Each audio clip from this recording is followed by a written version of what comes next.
ज्यादातर हम ग्रहों में शनि, राहु, केतु या उससे भी ज्यादा हो तो रवि यानी रविवार के यानी सूर्य देवता को ज्यादा अहमियत देते हैं, क्योंकि सूर्य देवता अगर हमारे ग्रह गोचर में ज्यादा भारी पड़ जाती है तो स्वास्थ्य में ज्यादा असर दिखाती है।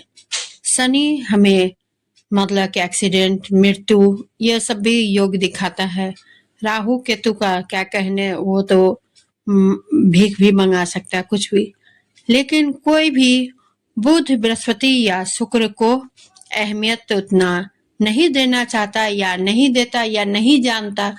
लेकिन आज में हम बुध ग्रह के विषय में जानेंगे। जो बुध ग्रह कौन है, इनकी व्रत कथा क्या है, लेकिन व्रत कथा में अगले वीडियो में बताऊंगी। सबसे पहले जानेंगे जो बुध ग्रह कौन है और बुध ग्रह हमारे भारी होने पर क्या होता है और इसकी क्या उपचार है और इसे कैसे करने से बुध हमारे जिंदगी में पॉजिटिव सारे कार्य हो सकते हैं। तो राधे राधे दोस्तों, आप मेरे पूरे वीडियो में बने रहें।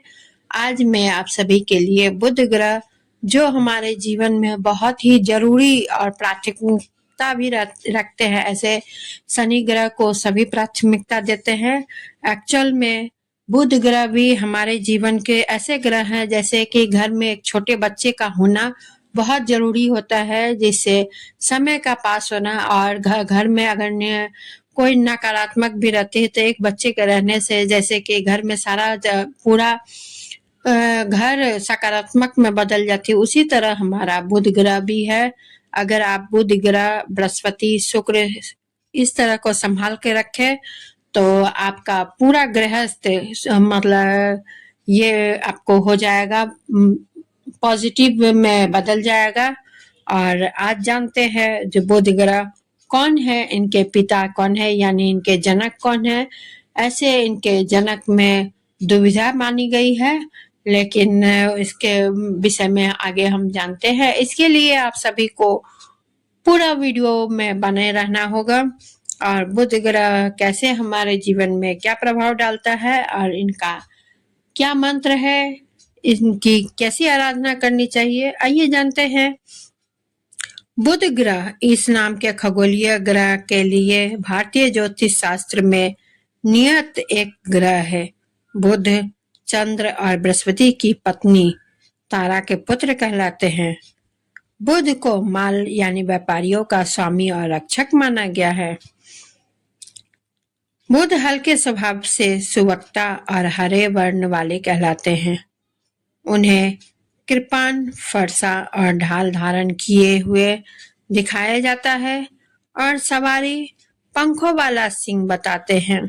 एक अन्य रूप में इन्हें राजदंड और कमल लिए हुए उड़ने वाले कालीन या सिंहों द्वारा खींचे गए रथ पर आरूढ़ दिखाया गया है। बुध का राज बुधवार दिवस पर रहता है। आधुनिक हिंदी, उर्दू, तेलुगु, बंगाली, मराठी, कन्नड़ और गुजराती भाषाओं में सप्ताह के चौथे दिवस को बुधवार कहा जाता है। बुधवार का विवाह वैश्वती मनु की पुत्री इला से विवाह किया है। इला से प्रसन्न होकर मित्रा वरुण ने उसे अपने कुल की कन्या तथा मनु का पुत्र होने का वरदान दिया। कन्या भाव में उसने चंद्रमा के पुत्र बुध से विवाह करके पुरुरवा नामक पुत्र को जन्म दिया। तदुपरांत वह सुदम्न बन गई और उसके अत्यंत धर्मात्मा 3 पुत्रों से मनु के वंश की वृद्धि की, जिनके नाम इस प्रकार है: उत्कल, गए तथा विनतस्व। चंद्रमा के गुरु थे देवगुरु बृहस्पति। चंद्रमा बृहस्पति के घर रोज पढ़ने जाते थे और बृहस्पति की पत्नी तारा चंद्रमा की सुंदरता पर मोहित होकर उनसे प्रेम करने लगे। तदुपरांत वह चंद्रमा के संग सहवास भी कर गई एवं बृहस्पति को छोड़ ही दिया। बृहस्पति के वापस बुलाने पर तारा ने वापस आने से मना कर दिया, जिससे बृहस्पति क्रोधित हो उठे। तब बृहस्पति एवं उनके शिष्य चंद्र के बीच युद्ध आरंभ हो गया। इस युद्ध में असुर गुरु शुक्लाचार्य चंद्रमा की ओर हो गए और अन्य देवता बृहस्पति के साथ हो लिए।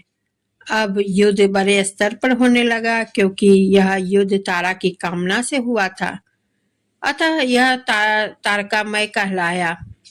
इस बृहत स्तरीय युद्ध से सृष्टिकर्ता ब्रह्मा को भय हुआ कि कहीं ये पूरी सृष्टि को ही लीन न कर दिया जाए, तो वे बीच बचाव पर इस युद्ध को रुकवाने का प्रयोजन करने लगे। उन्होंने तारा को समझा बुझाकर चंद्र से वापस लिया और बृहस्पति को सौंपा। इस बीच तारा के एक सुंदर पुत्र जन्मा जो बुध कहलाया। चंद्र और बृहस्पति दोनों ही इसे अपना बताने लगे और स्वयं को चंद्र बृहस्पति बुध का पिता कहलाने लगे। चंद्र और बृहस्पति दोनों ही इसे अपना बताने लगे और स्वयं को इसका पिता बताने लगे। यद्यपि तारा चुप ही रही। तारा की चुप्पी से शांत और क्रोधित होकर स्वयं ब्रह्मा ने तारा से सत्य बताने को कहा। तब तारा ने बुध का पिता चंद्रमा को बताया। चंद्रमा ने बालक को बुध को रोहिणी और कृत्तिका नक्षत्र रूपी अपनी पत्नियों को सौंपा। इनके लालन पालन में बुध बड़ा होने लगा। बड़े होने पर बुध को अपने जीवन जन्म की कथा सुनकर शर्म और ग्लानि होने लगी। उसने अपने जन्म के पापों से मुक्ति पाने के लिए हिमालय में श्रवण वन पर्वत पर जाकर तपस्या आरंभ की। इस तप से प्रसन्न होकर विष्णु भगवान ने उन्हें दर्शन दिया। उसे वरदान स्वरूप वैदिक विद्याएं एवं सभी कलाएं प्रदान की। एक अन्य कथा के अनुसार बुध का लालन पालन बृहस्पति ने किया। वो बुध उनका पुत्र कहलाया। ज्योतिष शास्त्र में बुध को एक शुभ ग्रह माना जाता है।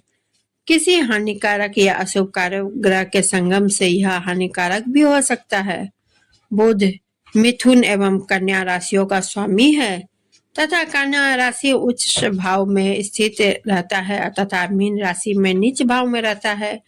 यह सूर्य और शुक्र के साथ मित्र भाव से चंद्रमा से शत्रुतापूर्ण और अन्य ग्रहों के प्रति तटस्थ रहता है। यह ग्रह बुद्धि, बुद्धिवर्ग, संचार, विश्लेषण, चेतना, विज्ञान, गणित, व्यापार, शिक्षा और अनुसंधान का प्रतिनिधित्व करता है। सभी प्रकार के लिखित शब्द और सभी प्रकार की यात्राएं बुध के अधीन आती हैं। बुध 3 नक्षत्रों का स्वामी है, अश्लेषा, ज्येष्ठा और रेवती नक्षत्र।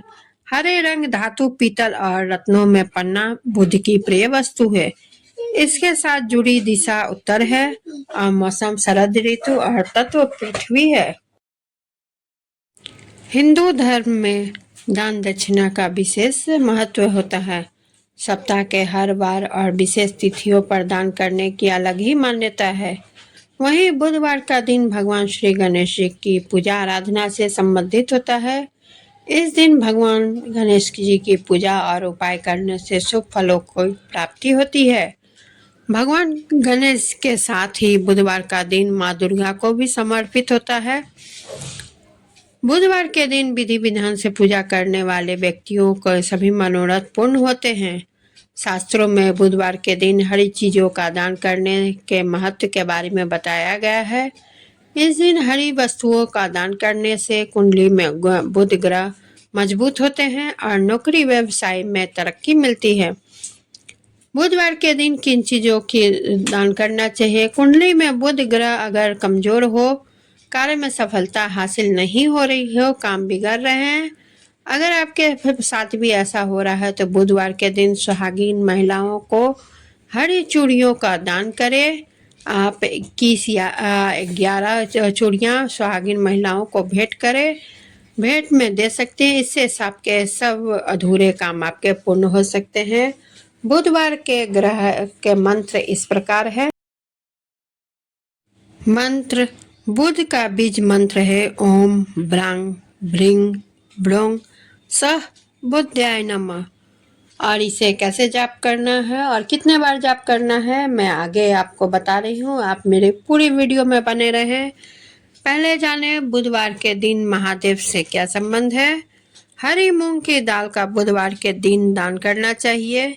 इस दिन परिवार के साथ हरी मूंग की दाल का सेवन भी करना चाहिए, जो आपके जीवन के लिए लाभकारी होता है।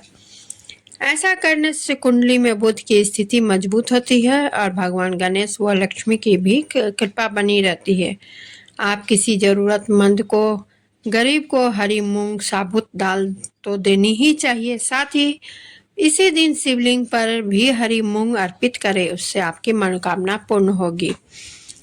बुधवार को ये करें का पाठ और काम। अगर आपकी आर्थिक समस्याओं में उलझे हुए हैं तो हर बुधवार को ऋणहर्ता गणेश स्तोत्र का पाठ करें। बाद में आरती करने से फायदा होता है। ऐसा करने से भगवान गणेश का आशीर्वाद मिलता है और जीवन में उन्नति के मार्ग प्रशस्त होते हैं। इस पाठ करने से जीवन में धीरे धीरे सुख समृद्धि आती है और विघ्न भी दूर होते हैं। हरी घास का पालक के साग बुधवार के दिन गाय को खिलाना चाहिए। मान्यता है कि ऐसा करने से 33 करोड़ देवी देवता का आशीर्वाद मिलता है। साथ ही इससे ग्रह दोष पीड़ा भी दूर होती है। ये उपाय आपको लगातार 3 महीनों तक करने से लाभ मिलने की उम्मीद होती है। मन की एकाग्रता के लिए बुधवार के दिन बुध ग्रह के मंत्रों का जाप करना चाहिए। इससे मानसिक तनाव भी दूर होता है। कुंडली में बुध की स्थिति मजबूत होती है और नौकरी कारोबार में तरक्की मिलती है। कुछ बातों का ख्याल रखकर बुधवार के दिन ये उपाय करने से आपको लाभ मिलेगा और बुधवार को शुभ फल प्राप्त होती है। और इसके लिए आपको नियमित ये उपाय करने होंगे जो मैंने आपको इस वीडियो में कहा है। तो आप सभी को कैसा लगा मेरा वीडियो दोस्तों? और बुधवार के व्रत कथा मैं अगले वीडियो में पहले ही बताई थी, अगले वीडियो में बताऊंगी। और ये आपको कैसा लगा कमेंट करें और वीडियो को लाइक शेयर करें, चैनल को सब्सक्राइब करें और नोटिफिकेशन बेल को क्लिक करना ना भूलें, क्योंकि कोई भी न्यू वीडियो तभी पहुंचेगी जब तक आप बेल आइकन को क्लिक नहीं करेंगे। इसलिए बेल आइकन को क्लिक करना बहुत ज़रूरी है। और इसी के साथ मैं विदा लेती हूँ। धन्यवाद।